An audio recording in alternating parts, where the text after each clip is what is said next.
Hey guys, welcome back to another YouTube video. This video is going to be talking all about Google search ads and Microsoft ads for 2024. It's going to be a complete tutorial from the account setup all the way to importing your Google search ads into your Microsoft ads account. Now, before we get any further, my name is Binek and I'm the founder and CEO of Optimizer Marketing, and we create paid media for B2B companies. That paid media is primarily in the form of LinkedIn ads, Google ads, Bing, and Meta. So we've had a decade of experience doing this stuff, and we're really just trying to give back and show that we're thought leaders in the space. So we're going to be kind of giving away the farm here with the content moving forward. So without further ado, I'm going to dive right in. I'm going to hide my face for the rest of this video, so get a good look at it while you can. Now it's gone. Cool. So anyway, this is going to be our notes to kind of keep us on track, but I'm going to be kind of walking through this step by step. And the very first step is to set up Google Ads account. So let's dive right in. I happen to have this open over here, and what I'm going to be doing is going and creating a brand new account, because I want to kind of show you what this would look like if you were completely new, if you were setting this up for your business, etc., etc. So what you need to do first, when you create a Google Ads account, it's going to ask you to create your first campaign. Personally speaking, I find this really annoying, so I'm going to say skip campaign creation. Now, it could be helpful for you if you are completely new, but since you're watching this video, you don't really need to do that because, well, I'm going to share why. So when I'm creating this account, all I'm going to do is just put in, my basic information here real quick. I'm going to change my payments profile to optimize for now. And they usually will ask you for this now. You used to be able to create a Google Ads account without having to link this payments profile, but thankfully, we have payments method on file so that we can kind of keep walking through this. Want personalized campaign guidance from Google Ads expert by phone? I would say no. Most of the stuff spam. And the stuff that they recommend to you is really stuff that only benefits Google Ads. It doesn't really benefit you. It's just going to have people that they'll somewhat help you, but usually it's stuff that is not that helpful. And usually results in you just spending more money. So anyway, as you can see, we've created this account now, and we are in the expert view. So they added this last year, this appearance tab. I would recommend staying in this view because it gives you the most control over the granularity of your campaigns. So if you go and you start off, let's just say in the new design, you're going to see this. It may make sense to you. Maybe I don't like it. I think that they kind of hide things a lot more in here. Whereas if you go to the previous design, then you'll be able to kind of view a lot more options like experiments, locations, performance targets, all that stuff a little bit better. So we have created the Google Ads account. Now what's the next step? Well, what we need to do is we need to go into our keyword planner. Every single campaign that you create, you should try to run a forecast of the words that you're trying to show up for. So the way PPC works is if I go into the search and I type in Google Ads agency, then this is a Google ad right here, this sponsored post. Oops, trying to draw here. This is a sponsored post. So, and you can kind of identify that pretty easily by this, this sponsored thing here. This is a sponsored post as well. And as you can see, the first few results are sponsored posts. Now, the reason why someone would want to show up here in Google Ads is because, well, maybe they're a Google Ads agency and they want to make sure that they're showing up high in the page. The reason why is because the higher you are, usually the more clicks you get back to your website. The more clicks you have to your website, the more leads you get. The more leads you get, usually the more revenue you make for your company, and so on and so on. So that's kind of what people are doing here. But this being said, we want to make sure that we create a forecast. Now, you can do one of two things. You can discover new keywords, or you can get search volume and forecasts.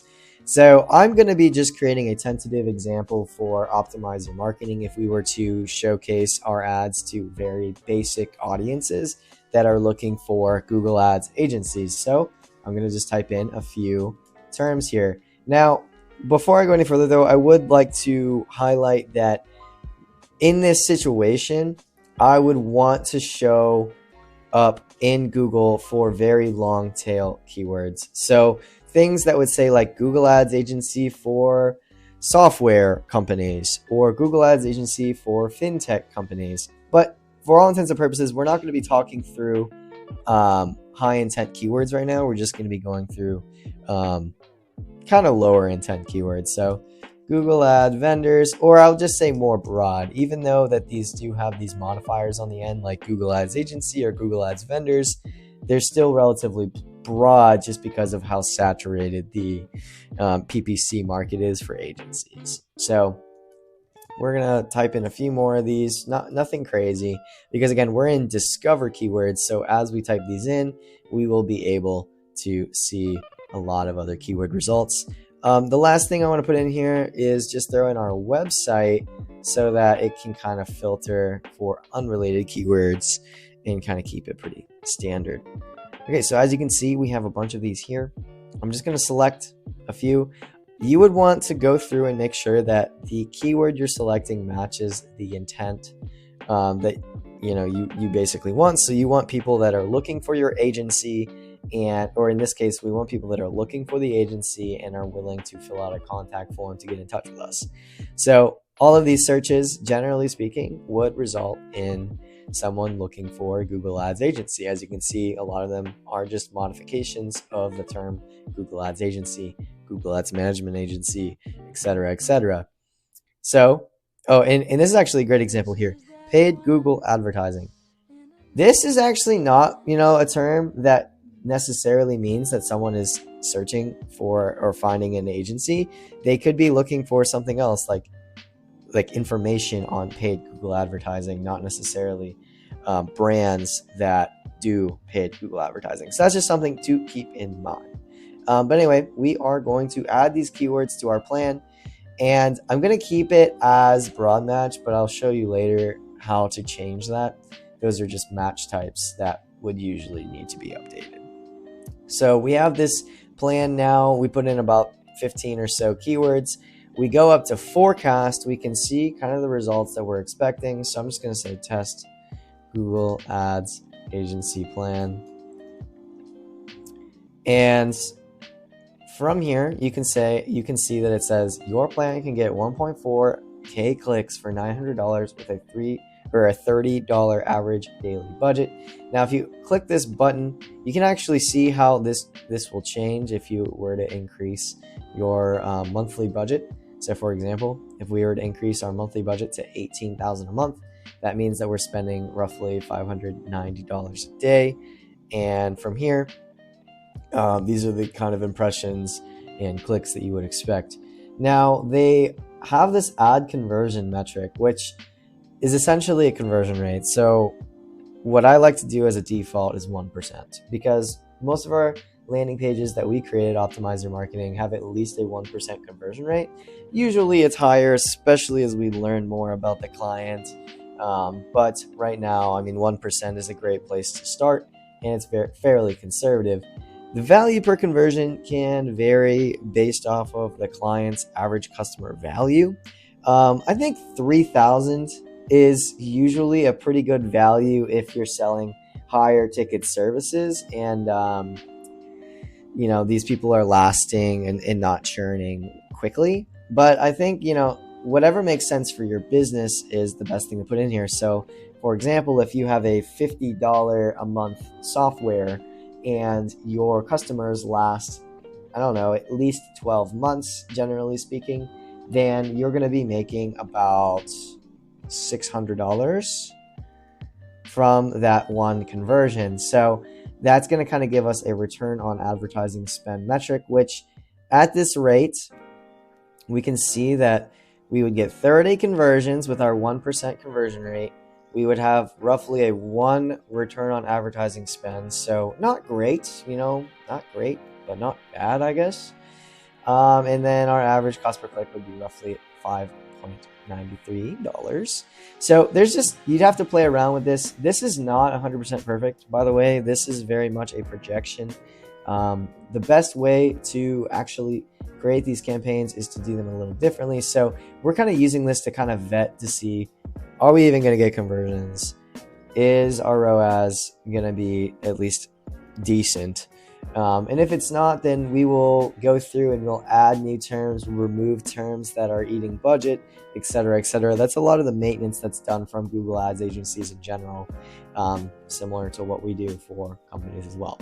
But at this point, we have a forecast that we, let's just say we're okay with, and the keywords are matching the intent, and the ROAS is not bad.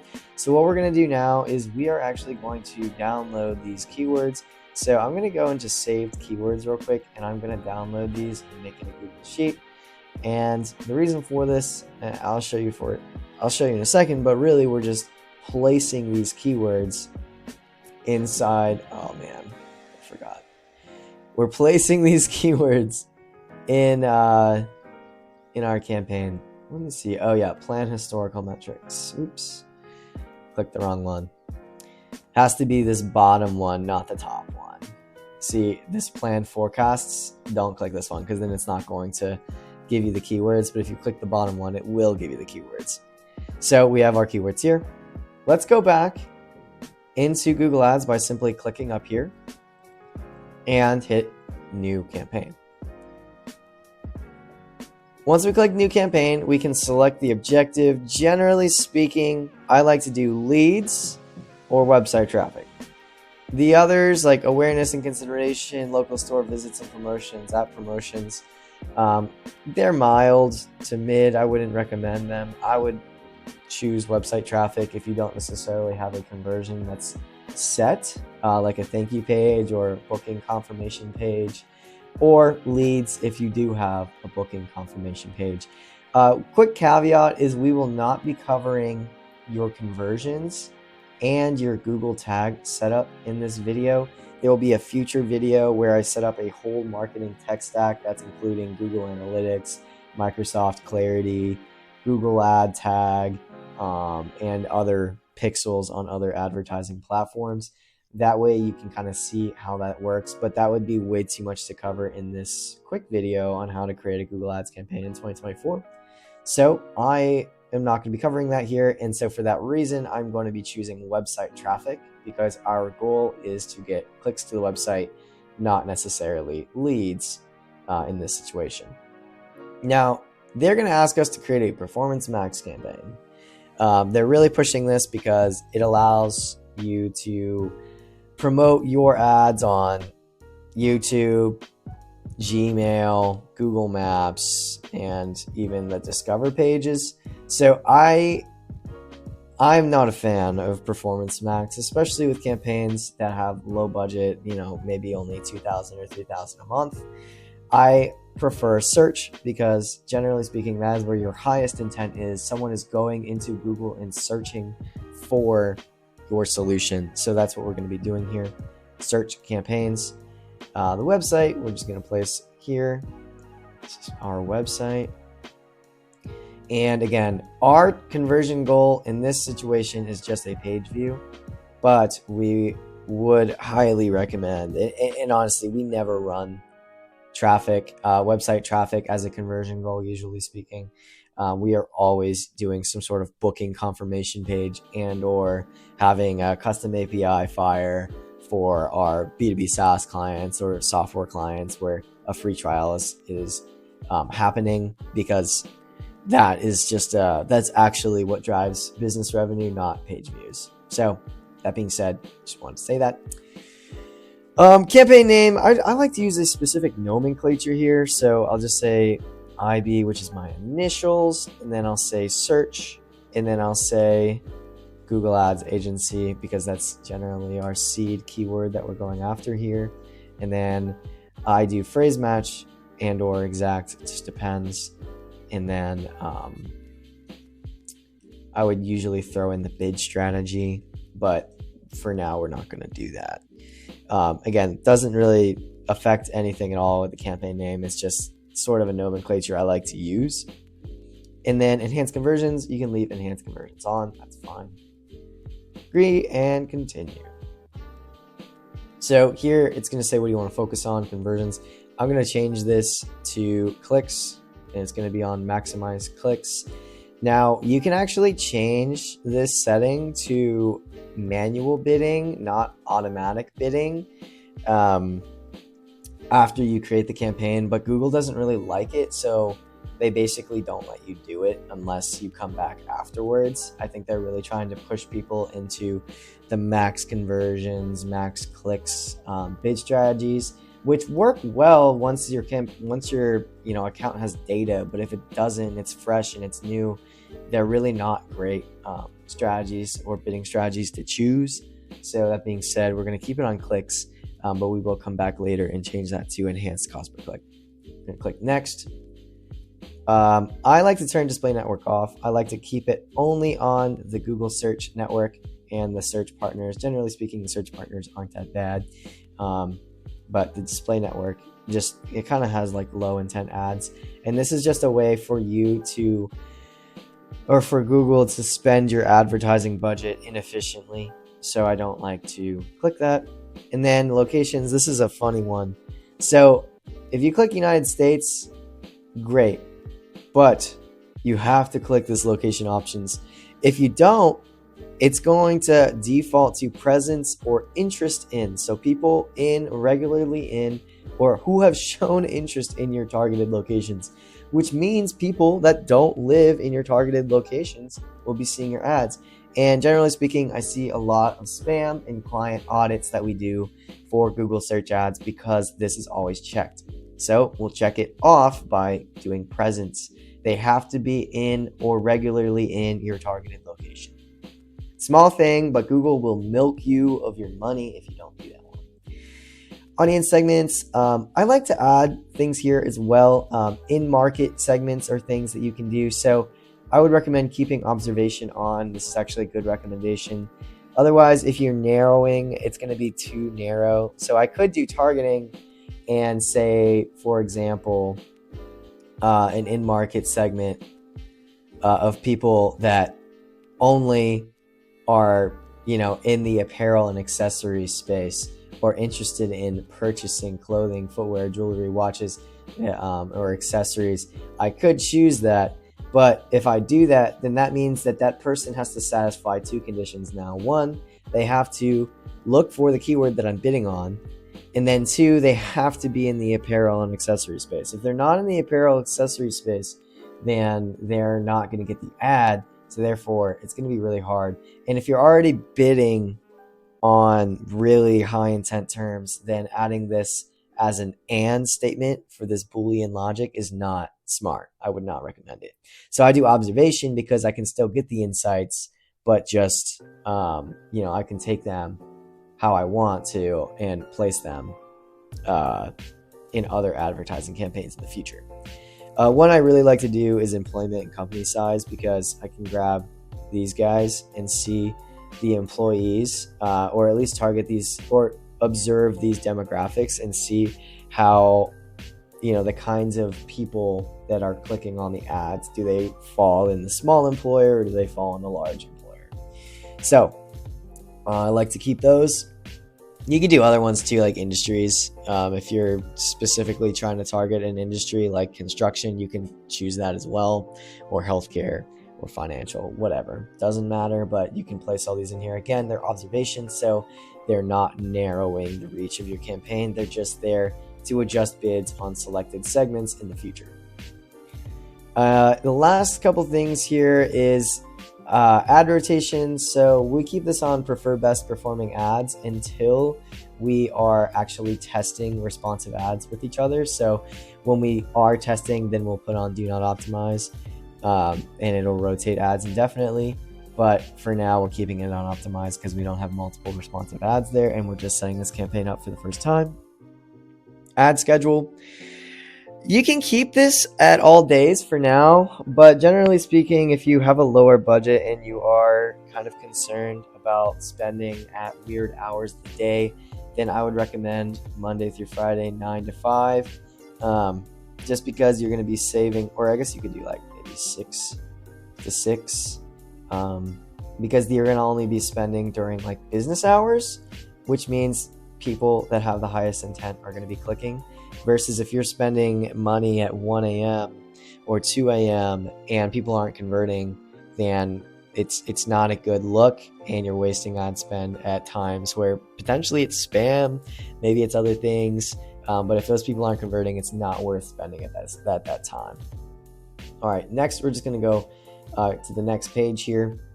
Keywords. So this is where those keywords come into play. So I like to label my ad groups. It's not really that big of a deal. It doesn't affect anything, like I said before, but I like to label them with the kind of intent behind the keyword group that I put together. So I'm just going to say Google Ads Agency. And at this point, I am going to click. I'll just create it myself. Okay, I am going to click into here and I will place those keywords. So now we have these keywords here. I'm going to copy them and then place them in here. And it's going to default some keywords in there, so you're going to want to be careful. But this is, generally speaking, I just control or Command A and Command V to place those in here. And that's all. Those are all the keywords we want to place in there for now. Now it's going to ask us to create the ad. Now this is the thing. I'm not going to go through a masterclass of how to create an awesome Google search ad. I'm going to kind of breeze through this.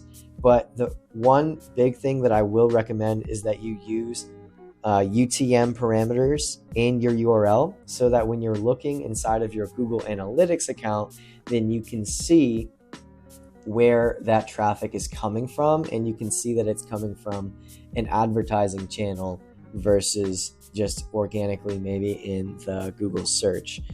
There is a difference, and that's really helpful stuff to know, because once you start sourcing or trying to figure out an original source for where most of your revenue is coming from, you can then double down on that source. If most of it's coming from paid, then you know, okay, it's time to focus on paid. Or if most of it's coming from your SEO efforts and organically, then you want to focus on your SEO. So again, I'm not going to focus on, creating this ad to perfection. So we're probably going to have a really low score in terms of the ad creation, but there is a science behind this, and we recommend you follow our content if you want to see more of this kind of stuff.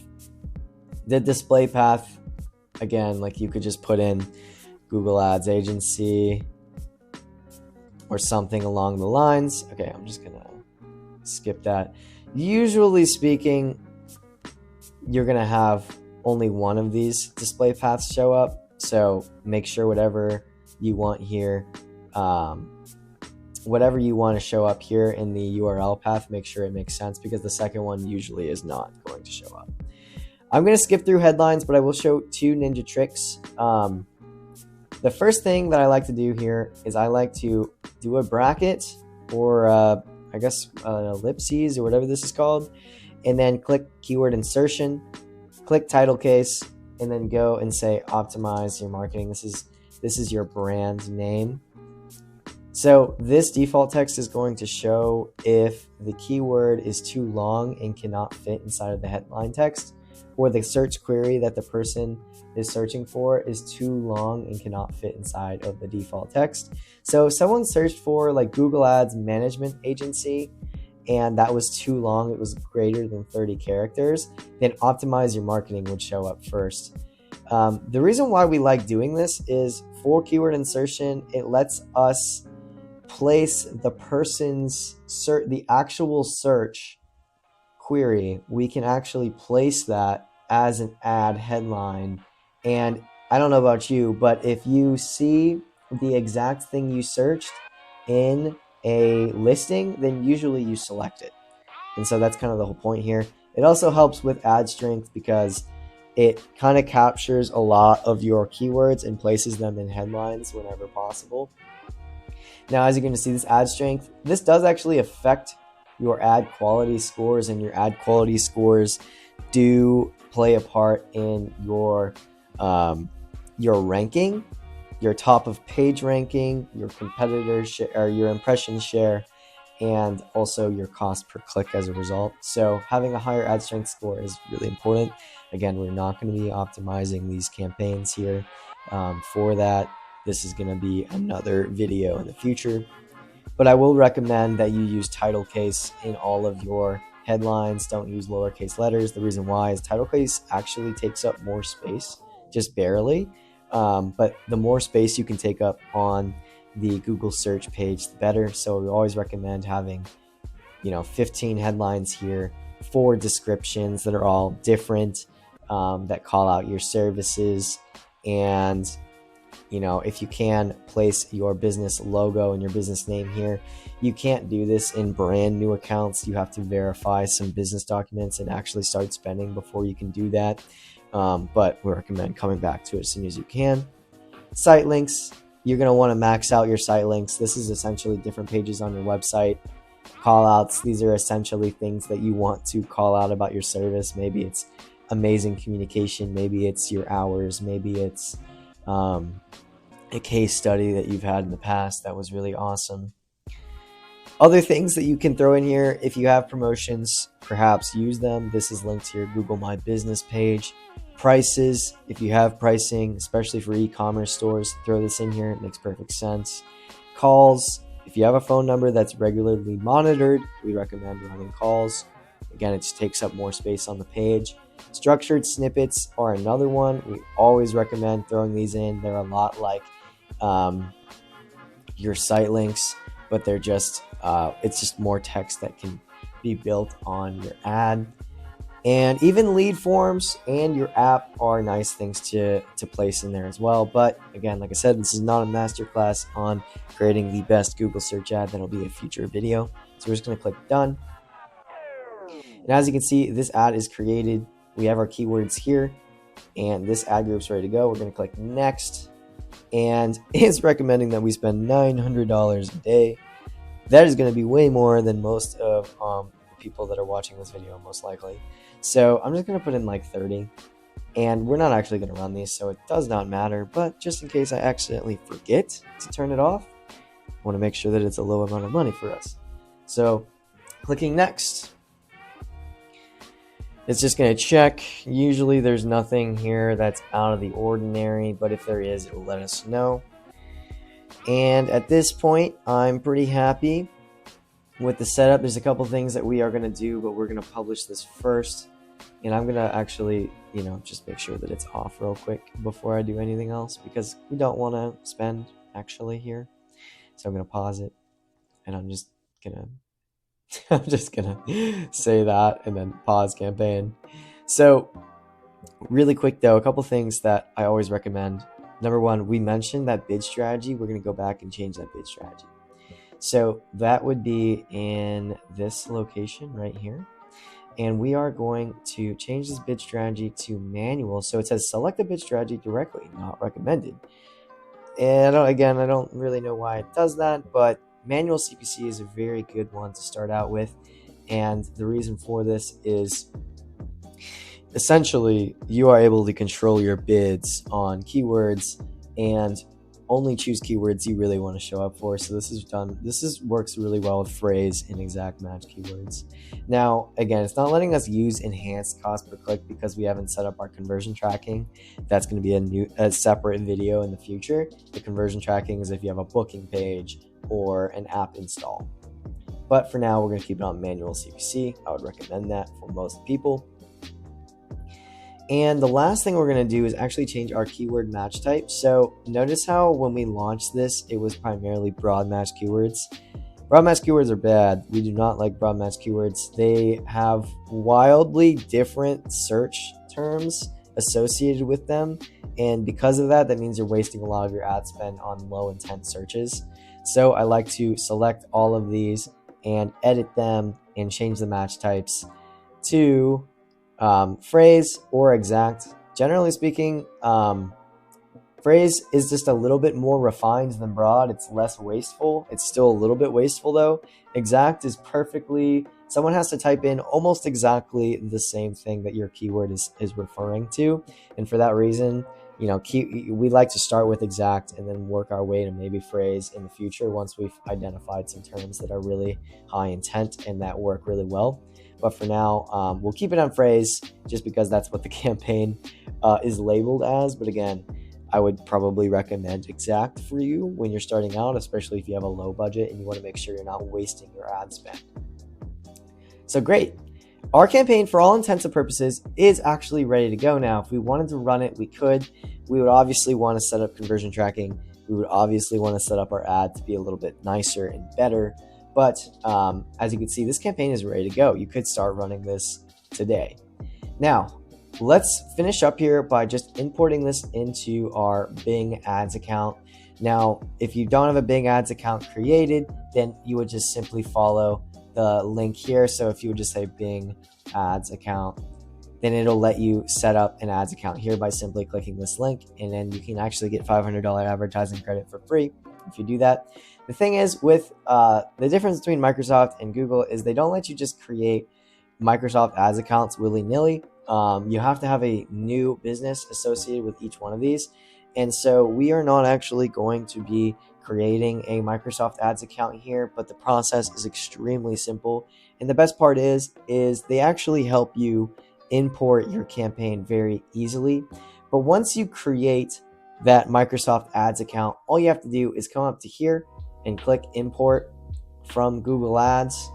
And what you would do is you would sign into your Google Ads account that that is associated with your email. And you're going to see that we have a ton of accounts associated with this email. But you want to make sure that you choose the right account. So this is loading.